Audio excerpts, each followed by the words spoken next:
Hello, in front of me I've got Samsung Galaxy M14. In this video I'll show you how to add passes to Google Wallet. In the beginning, let's go to Wallet and tap Add to Wallet button.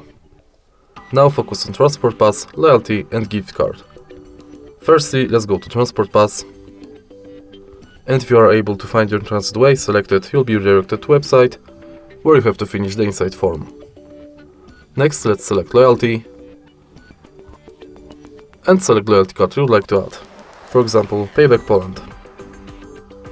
Now, you can scan your card or enter member ID manually. Tap Done, Add to Wallet, and it's set.